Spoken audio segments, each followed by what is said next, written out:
గర్వపడేలా చేశారు మన రాజమౌళి గారిని మాట్లాడవలసిందిగా సవినయంగా కోరుతున్నాను.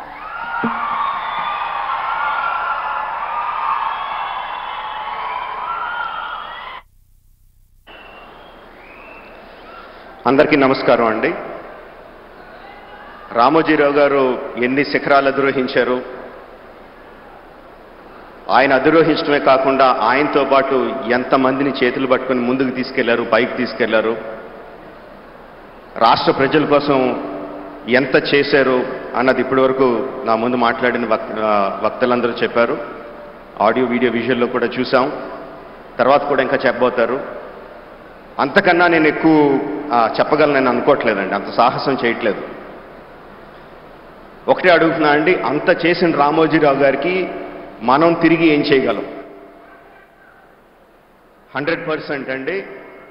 ఆంధ్రప్రదేశ్ రాష్ట్ర ప్రభుత్వాన్ని, తెలంగాణ రాష్ట్ర ప్రభుత్వాన్ని, కేంద్ర ప్రభుత్వాన్ని కూడా రిక్వెస్ట్ చేస్తున్నాను ఈ వేదిక మీద నుంచి, రామోజీరావు గారికి భారతరత్న ప్రదానం చేయడం సముచితం, సబబు. నమస్కారం అండి. Thank you.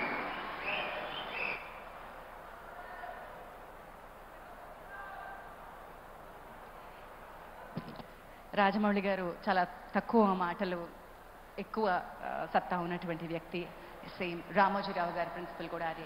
నిర్మోహమాటంగా చాలా అతి తక్కువ టైం ఇచ్చిన, ఎప్పుడు నవ్వుతో చెరగనిటువంటి ముద్ర వేయగలిగేటువంటి అతి తక్కువ మాటలతో పొదుపరి కానీ చాలా గట్టి విలువలు ఉన్నటువంటి మనిషి.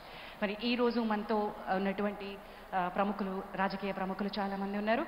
శ్రీ తెనాలి శ్రవణ్ కుమార్ గారు, ఎమ్మెల్యే తాడికొండ, వారిని రావాల్సిందిగా ఆహ్వానిస్తున్నాను. శ్రీ తెనాలి శ్రవణ్ కుమార్ గారు.